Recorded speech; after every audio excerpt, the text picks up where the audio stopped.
જય બાબારી મિત્રો, તો આજે આપણે ડીસાથી નીકળ્યા છીએ ને જવાનું છે દોતીવાડા ડેમ જોવા માટે અને ત્યાંનું નીચેનું લોકેશન કેવું છે તો આપણે લોકેશન જોવા જવાનું છે.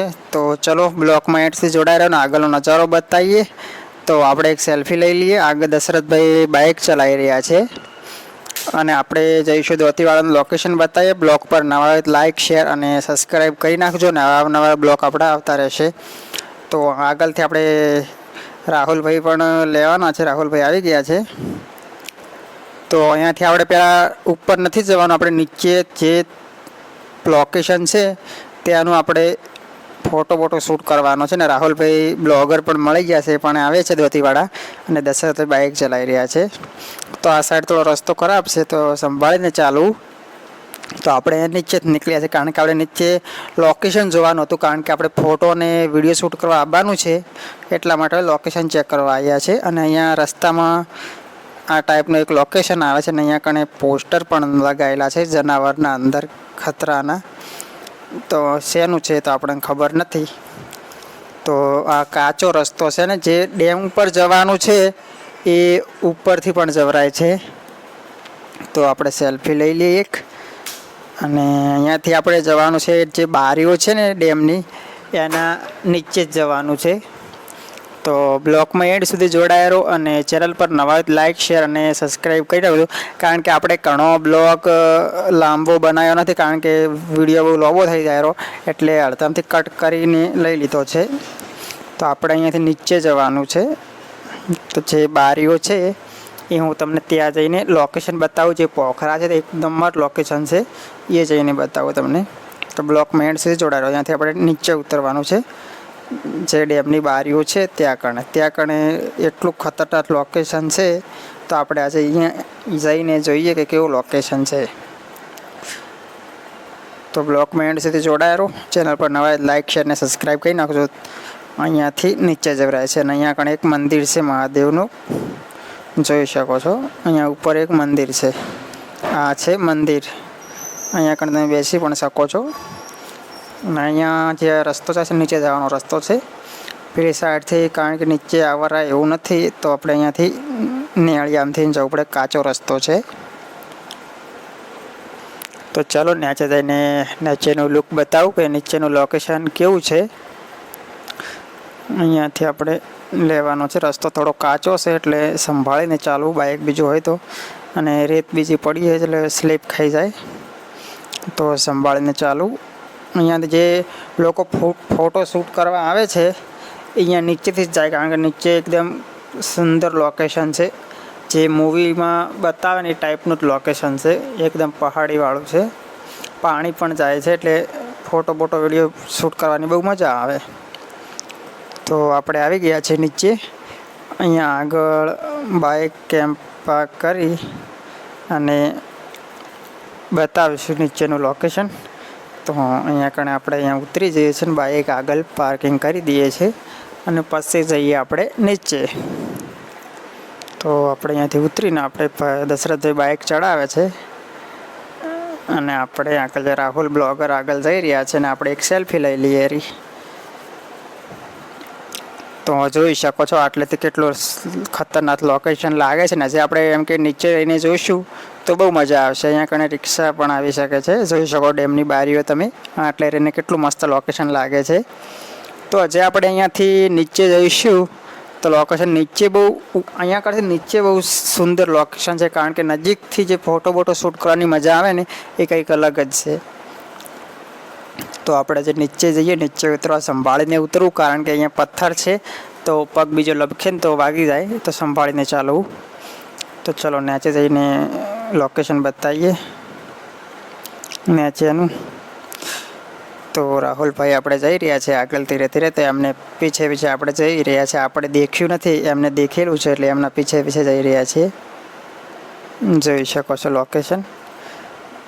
તમારે એમ કે રીલ કે વિડીયો કોઈ શૂટ કરવો તો તમે આવી શકો છો. તો આપણે અહીંયા સેલ્ફી લઈ લઈએ એક. વાળ તો બાઇકમાં બગડી ગયા, વાયરાના ઉડીને. દશરથભાઈ જે બહુ ચેડે આવી રહ્યા છે, બાઇક પાર્કિંગ કરવા રહી ગયા હતા અને અમે આગળ થોડા છીએ. તો હજી નીચે જઈને નીચેનું લોકેશન બતાવું, કારણ કે નીચેનું લોકેશન બહુ ખતરનાક લોકેશન છે. તો તો નીચેનું લોકેશન નીચે જઈને બતાવું, જોઈ શકો તમે. ખાલી આનો લોકેશન જો કેટલું ખતરનાક લોકેશન છે, એટલી મજા આવી જાય ને ફોટોશૂટ કરવા અને રીલ્સ બનાવી હોય તો. અને જે ઝરણું પડે છે એ તમને બતાવો કે ત્યાં કણે તમે રીલ્સ શૂટ કરો તારે કેવું સુંદર લોકેશન છે.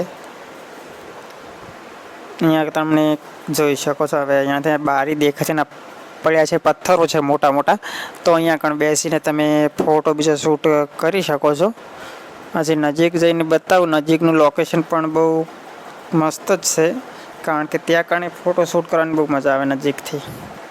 તો આપણે એ જઈને પણ બતાવીએ નજીક જઈને. અહીંયા પથ્થરમાં થોડું જાળવીને ચાલવું પડે, કારણ કે પગ બીજો લપસી જાય તો વાગી જાય.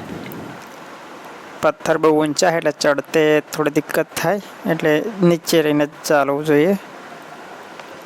સામે છે ડેમની બારીઓ. ડેમમાં છે પાણી છોડ્યું નથી, 2 દિવસ પહેલાં લાગે છોડેલું હતું થોડું ઘણું. છે ડેમનો નજારો. તો મિત્રો અહીંયા કણ ખાડા બહુ ઊંડા છે, તો અહીંયા કણે તમે આવો તો કોઈ દાડો પાણીમાં ઉતરવું નહીં, કારણ કે રિસ્ક નહીં લેવું. આ ખાડો બહુ ઊંડો છે, તો પાણી પગ બીજો લપસી જાય તો કિનારે પણ નહીં જવું, કારણ કે બહુ ચીકણું હોય છે, પાણી પડી રહ્યું હોય તો પગ બીજો લપસી જાય તો તમે અંદર પડી શકો. અંદર ખોટું રિસ્ક નહીં લેવાનું, બહારેથી આપણે શૂટ કરી લેવાનો વિડીયો બીજો, પાણી નજીક નહીં જવાનું, એવું ખોટું રિસ્ક નહીં લેવાનું. તો હવે આપણે અહીંયાથી અંદર જઈને બતાવીએ. જોઈ શકો કાલે પોખરાનો નજારો તમે જુઓ કે આટલું સુંદર લોકેશન છે. હજી નજીક જઈને તમને બતાવું તારે બહુ મજા આવશે જોવાની. અહીંયા કણ થોડો મોબાઈલ લઈ જાય, કારણ કે ચડવું પડે છે, એટલે બહુ પહાડ જેવું છે ને, એટલે ધીરે ધીરે પગ બીજો ના લપસી જાય એટલા માટે ધીરે ધીરે ચડવું પડે છે. તો તમે આવો તો અહીંયા સંભાળીને ચાલવું, કારણ કે પગ બીજો ના લપકે. જોઈ શકો છો બારીઓ, ડેમની બારીઓ 11 બારીઓ છે. 11 બારીઓ ખોલે તારે નદી બંને કાંઠે આવે, કારણ કે એલાર પાણી ડેમ નદીમાં આવશે ખરી, કારણ કે ડેમ થોડોક જ બાકી છે ભરાવામાં, થોડું ઘણું પાણી નદીમાં છોડી શકશે. સામે ઝરણું પડે છે, ત્યાં જઈને નજીકથી બતાવું કે ત્યાંનું લુક કેવું છે. તો વિડીયો પસંદ આવે તો લાઈક, શેર અને સબસ્ક્રાઈબ કરી નાખજો. તમને અલગ અલગ લોકેશનના વિડીયો મળતા રહેશે. તમે કમેન્ટમાં કરજો, જણાવજો કે કઈ જગ્યાએ સારું લોકેશન છે, તો આપણે ત્યાંનો બ્લોગ પણ શૂટ કરીશું. તો ચલો આપણે આગળ જઈએ. રાહુલભાઈ આગળ જઈ રહ્યા છે. આપણે બૂટ પહેરવા છે એટલે થોડું સંભાળીને ચાલવું પડે છે. તો હજી નજીકથી બતાવું, જોઈ શકો પાણી પણ જઈ રહ્યું છે અને ઝરણું પણ પડી રહ્યું છે. તો આગળનો નજારો બતાવજો, કેટલું ચીકણું છે. અહીંયા કણ પગ બીજો લપસી જાય ને તો પથ્થર છે, પડી જઈએ. તો અહીંયા ખોટું રિસ્ક લેવું નહીં. આપણે એક સેલ્ફી લઈ લઈએ. પાછળ ઝરણું પડી રહ્યું છે, જોઈ શકો છો. અહીંયા જો કેટલું મસ્ત સુંદર લોકેશન છે. તો અહીંયા કણે તમે ફોટો શૂટ કરો, કારણ કે નીચે નાવા બીજું જવું નહીં. આ દેખો આ ફોટો શૂટ કરીએ, પાણીમાં બેસીને ફોટો શૂટ કરે છે, જોઈ શકો છો. આપણે સેલ્ફી લઈ લીધી છે એક ડેમની. અને જે ઝરણું પડે છે એની નીચે નાવા રિસ્ક નહીં લેવું, કારણ કે બહુ ખતરનાક પડે છે. આપણે નજીક જઈએ તો ડર લાગે, કારણ કે એકદમ જોરથી પાણી પડે છે અને ત્યાં પણ થોડું લપસે એવું થયું છે, તો પડી જઈએ ને તો મગજમાં વાગી જાય. તો એવું ખોટું રિસ્ક લેવું નહીં. દૂરથી તમારે ફોટો શૂટ કરી લેવાનું. અને આ લોકો ફોટો પાણીમાં બેસીને શૂટ કરે છે, જોઈ શકો છો. કારણ કે આપણે અંદર જઈ નહીં શકતા, કારણ કે આપણે બૂટ પહેરવા છે અને પલળી જ હોય તો ખરાબ થાય, એટલે આપણે બહારથી જ ફોટો શૂટ કરી લઈશું.